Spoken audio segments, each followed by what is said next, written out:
Hey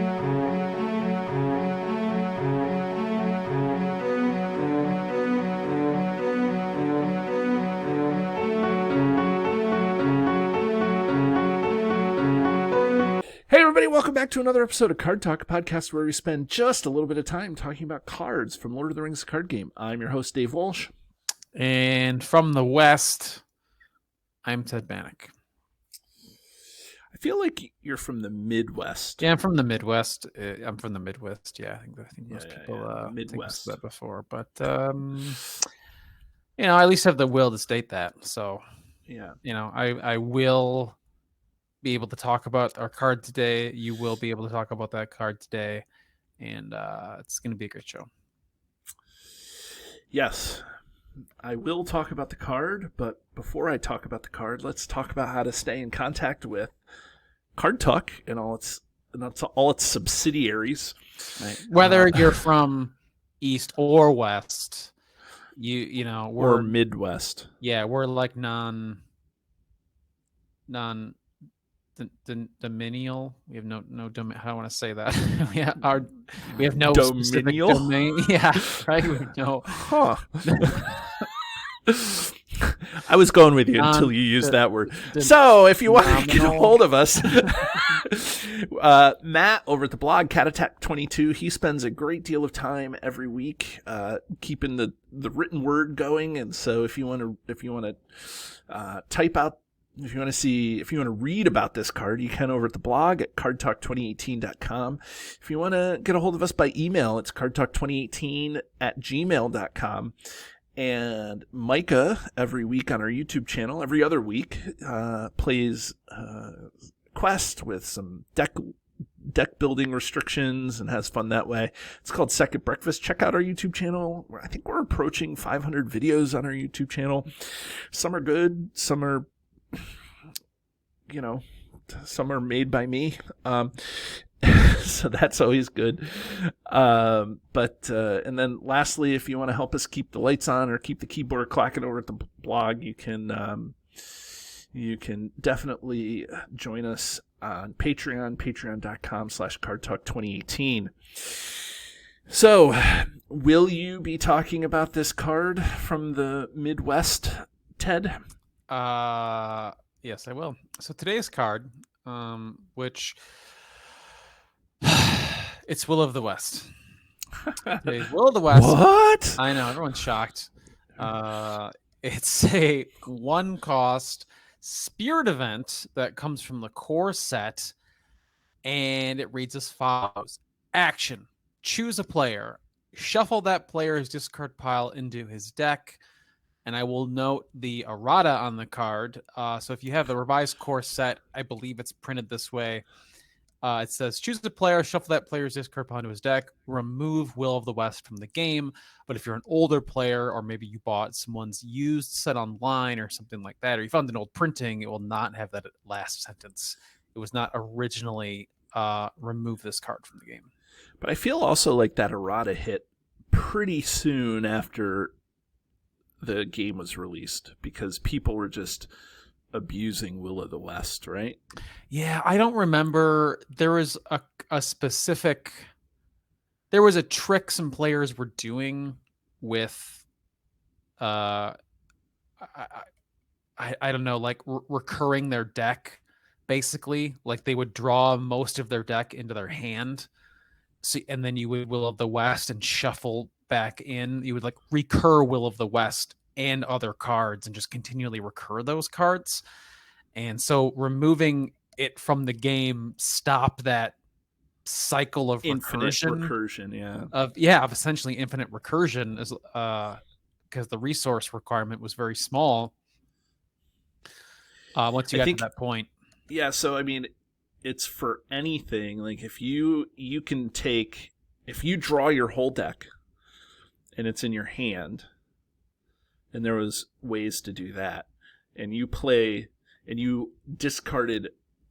used one card, like let's say 0 cost. Let's say it was a what's that? The 0 cost leadership that brings people to the very good tail, right? And then you could play Will of the West and put that back. But Very Good Tale requires you to have a deck, so that's a bad example. But then you could play Will of the West and bring that card and put it back, and it's the only card in your deck, and then you could draw it again. And so, it's all about, infinitely drawing the same card, all the time. So yeah, so there's some fun history on that card. If you have it didn't always have that last sentence on there. If you have a new printing of it. There were some tricksy things, and they eliminated that, which I think was good for the game. Yeah. But how do you play this card now? It's an event. We haven't talked much about events lately. No, it's been a lot of allies. So this is a really interesting card because so in this particular game, your deck running out, if you draw all the cards in your deck or they're discarded, which you can do. You just named there's cards that will discard cards off your own deck. There's treacheries that do it too. I think not that many, but it's usually player induced. Yeah, you can run out of cards. There's no initial penalty. There's nothing like you don't take damage, your threat doesn't go up, nothing like that. There's some quest specific scenario, effects, oh yes, like Saruman is one, and then and Dead Man's Dyke is another, where if you run out of cards in your deck, you end up, losing the scenario. But there's no general penalty for, game-wide penalty for running out of cards in your deck. Yes. But if you have no cards in your deck, you have no more cards to play, and that's bad. So apparently this was, they thought about that in the core set, which was kind of interesting because I definitely never had that problem. Like there was not enough ways to draw cards and dismill cards from my deck. Like I never ran into that problem early on when I played the game. And this card really only comes up, they removed all the tricksy false hobbit stuff, right, that we just talked about. Right. So it tends to see play actually in specific scenarios, I would say. And some of those scenarios, they restrict you sometimes from moving cards, but not all of them, they don't. So for example, the best example I can use for this card is the Angmar Awakened cycle, which also just newly re-released. Newly re-released. Yep. So some players might have that if they're new to the game. There are some penalties that the game or the scenarios will impose upon you throughout that entire cycle for having cards in your discard pile. Are you familiar? Or some of those? Yeah. Yeah. So there's I did mention Dead Man's Dyke, where if you run out of cards, so the scenario seeks to mill your deck off and discard a card, discard a card, discard 2 cards, 3 cards, But then there are there's some that you cannot defend this attack if there's a copy of the ally in your discard pile, or if there's a copy of the card in your discard pile, it'll cost an extra resource or 2, or Curse of Souls or something, Torment of Souls, something like that. Right.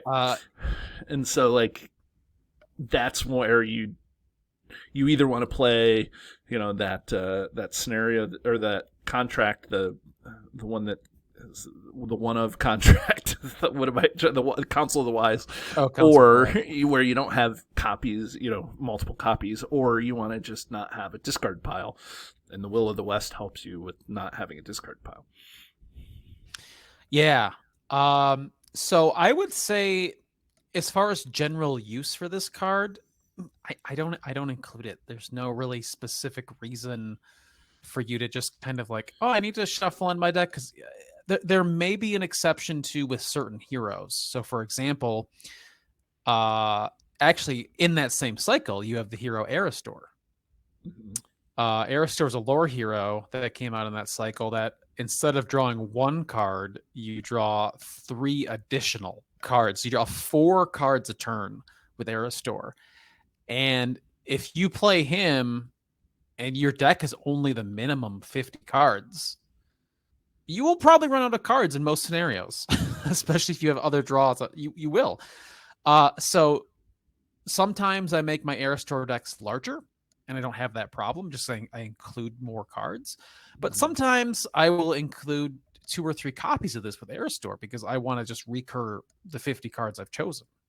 The thing that you forgot to mention about Air Store is at the end of the round you have to discard your whole hand. Oh yes, exactly. Thank you. So that's the penalty. You draw the 3 extra cards, but then at the end of the round you lose all your cards in your hand. So your Yes. discard pile ends up growing, very rapidly. Yes, thank you. And for and you may not be able to play a lot of those cards, especially if you don't really construct your cost curve very carefully. So if your initial hand has a lot of 4 and 5 and 6 cost allies in it, it's going to be tough to play those. So they go into the discard pile. See you later. Mm-hmm. The other deck archetype, not that Air Store is an archetype, but the other one that burns through a lot of your deck really quickly is like the dwarven mining deck, or as the FFG has put out, the dwarven delving. So the Dwarves of Durin starter deck is a mining deck, and you end up having a lot of cards going into your discard pile as well, but a lot of times that's good. That's where you want them. So like hidden cash and things like that, so you get to recycle some of those. But I agree with you. Like if I'm playing a Sylvan deck, I'm not necessarily playing Will of the West, because I'm not playing to put cards in my discard pile. So it's just not a thing. Mm-hmm.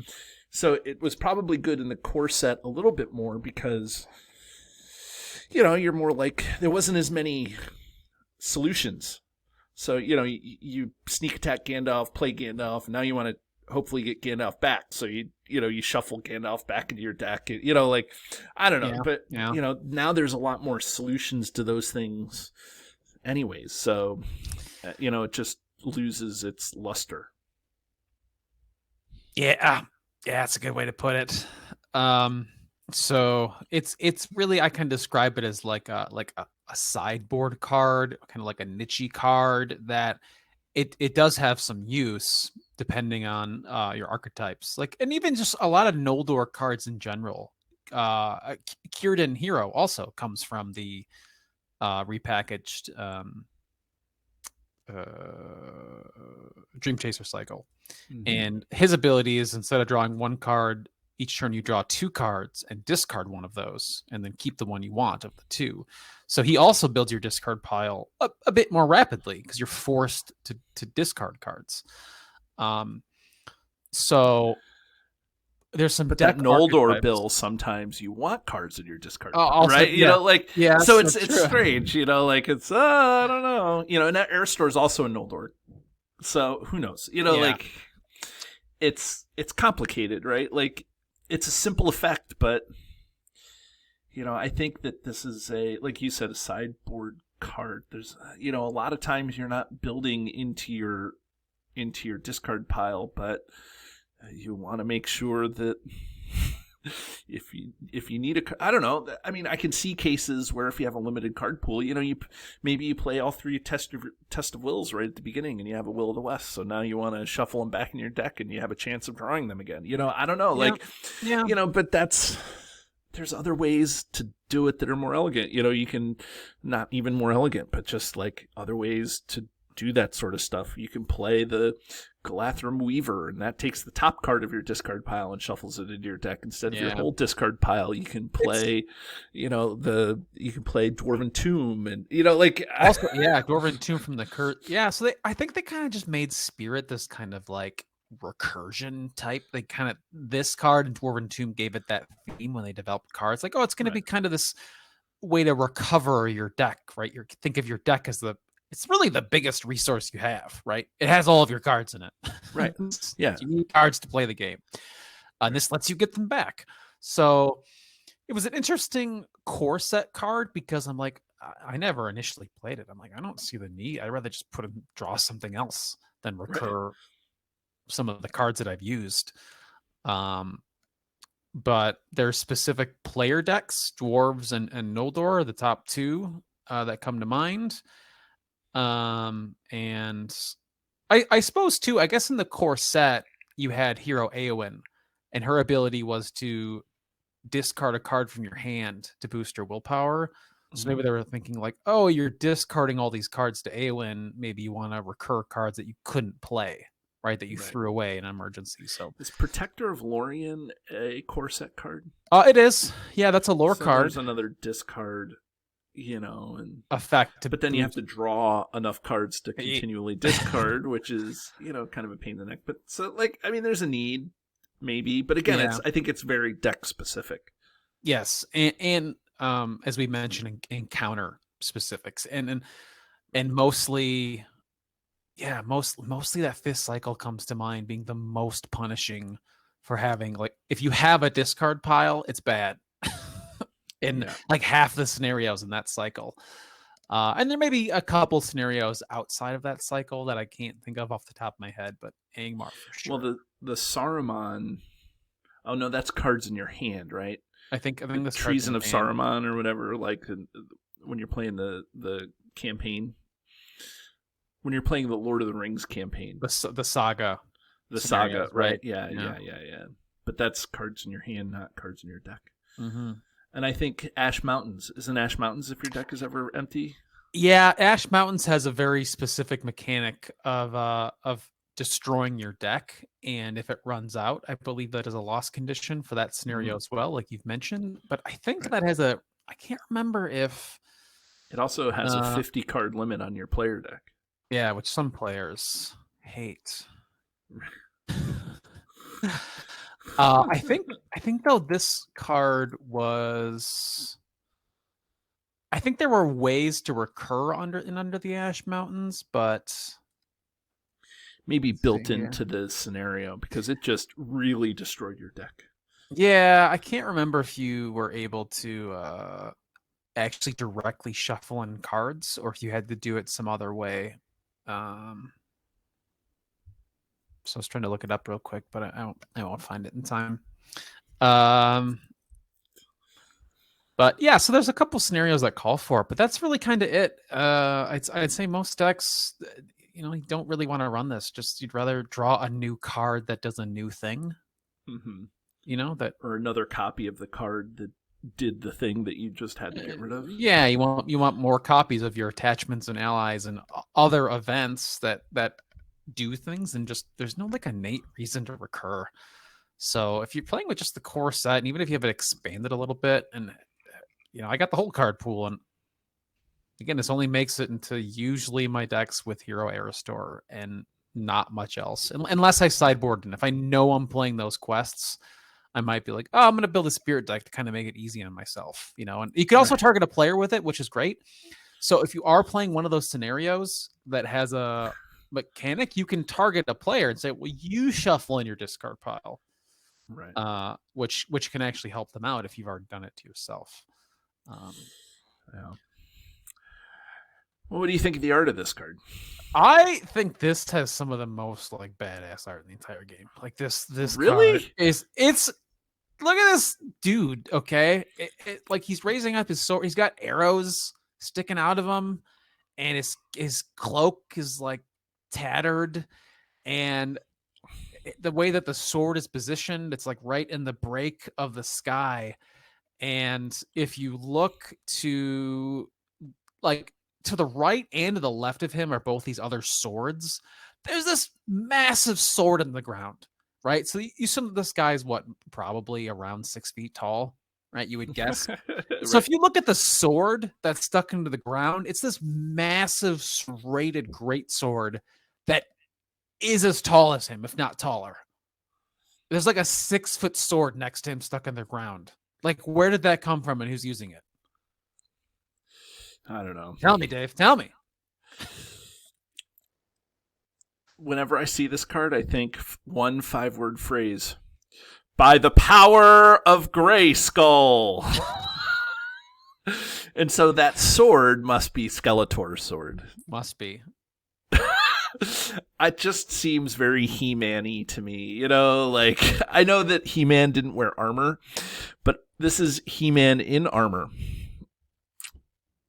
Still raising his sword. Yep. to the sky. Wrecking all these cards I like the art for. I mean, the quality of the art is good. It's not, I don't know. This just doesn't, it just doesn't do it for me. Okay, and that's fair. I just he's like this character's like in front of these mountains, and this kind of desolate battlefield, and he's pushing through his own will to be triumphant in battle. And I just see the weapons, and I was like, oh man, like I want that. Like, where's that attachment? Where's the giant 6-foot serrated sword? Right. Give character +7 attack. Is it a broken? So is this like in a moment of clarity? Is that is it Sauron, and is that sword broken? Is this Elendil? Is this what? No, stop reading into it too much. Well, because it could be that. Like, that could be what's going on. Because that's a huge sword. Like, I won't cut it out. I won't rule it out. But the sword very much looks intact to me. I don't know. But it looks kind of broken at the end. By the power of Grayskull, I have the power. I don't know. That's something like that. Do you know He-Man? Do you know? I know you youngsters don't really know He-Man. I've seen it. Okay, but not an avid fan. If you're out there, go to YouTube and Google He-Man 4 non-blondes, and it shows He-Man singing the "And I try." Okay. Oh my God, do I try? One of their try most popular all the time. Yeah, that's going straight onto the Card Talk playlist. Yeah. Yeah. I don't know. Anyway, should we ring this guy? Yeah, let's put it through the ringer, shall we? Yeah. So for anybody who doesn't know or may have forgotten, we have a highly scientific yet arbitrary system where we rank a card on a scale from 1 to 10, where 1 is the one card to rule them all, or one of the best cards in the game, and 10 is the card that we throw back into the fiery chasm from whence it came, or one of the worst cards in the game. So Ted went first last episode, and so I'll go this time. I think that this card is it's a toolboxy card for specific deck types. I use it in my dwarf mining deck, and and Ted said Noldor. So, can you run those decks without a copy of this? Absolutely. It's tech for a couple of scenarios, so it's not useless. But I'm still going to give it an 8 because I don't build it. I don't build a Will of the West deck. So, anyways, Ted, what do you say? I was going to give it a 7 for the similar reasons. I'd say of the recursion, there's several other cards that recur in the game. There's some allies that do it. There's some attachments that recur. This is like the biggest effect. It can target a player and it shuffles their whole discard pile. So I'd say it's the strongest recursion effect. If that's what you're trying to accomplish, that's what you need for the scenario. It's very good at doing that. But as a general use card, you're pulling it out for very specific things. Or maybe a specific hero that we mentioned, like some of the dwarf heroes, like Spirit Dane. So, right, yeah. Okay, well, everybody, there you have it. Will of the West. Maybe this is why we waited so long to finish up the core set, because the core set cards that were left just maybe not that good, comparatively speaking, to a whole, when you have a whole. Or have other cards to choose from. But I don't know. We're going to continue on with the core set next week. So join us again as we talk about more core set cards. Have a great day, everybody. Do you love the content? Here's what you can do to stay connected. Become a patron. The money collected through Patreon goes into keeping the lights on here at the podcast. We love our patrons, and you can join at many different levels. Visit patreon.com/cardtalk2018. You can subscribe to us, whether you're watching our YouTube channel or you're listening to us in your favorite podcatcher. Hit the subscribe button to get notifications of all our new episodes. Didn't know we were an audio podcast? Find us by searching Card Talk to get access to our 120 plus regular episodes. Didn't know we were a video channel? Find us by searching Card Talk LOTR LCG on YouTube And there you can find not only our regular episodes, but you can find our bonus playthroughs and other content related to the game. Want to get a hold of Ted, Grant, or myself? Feel free to email the podcast at cardtalk2018@gmail.com.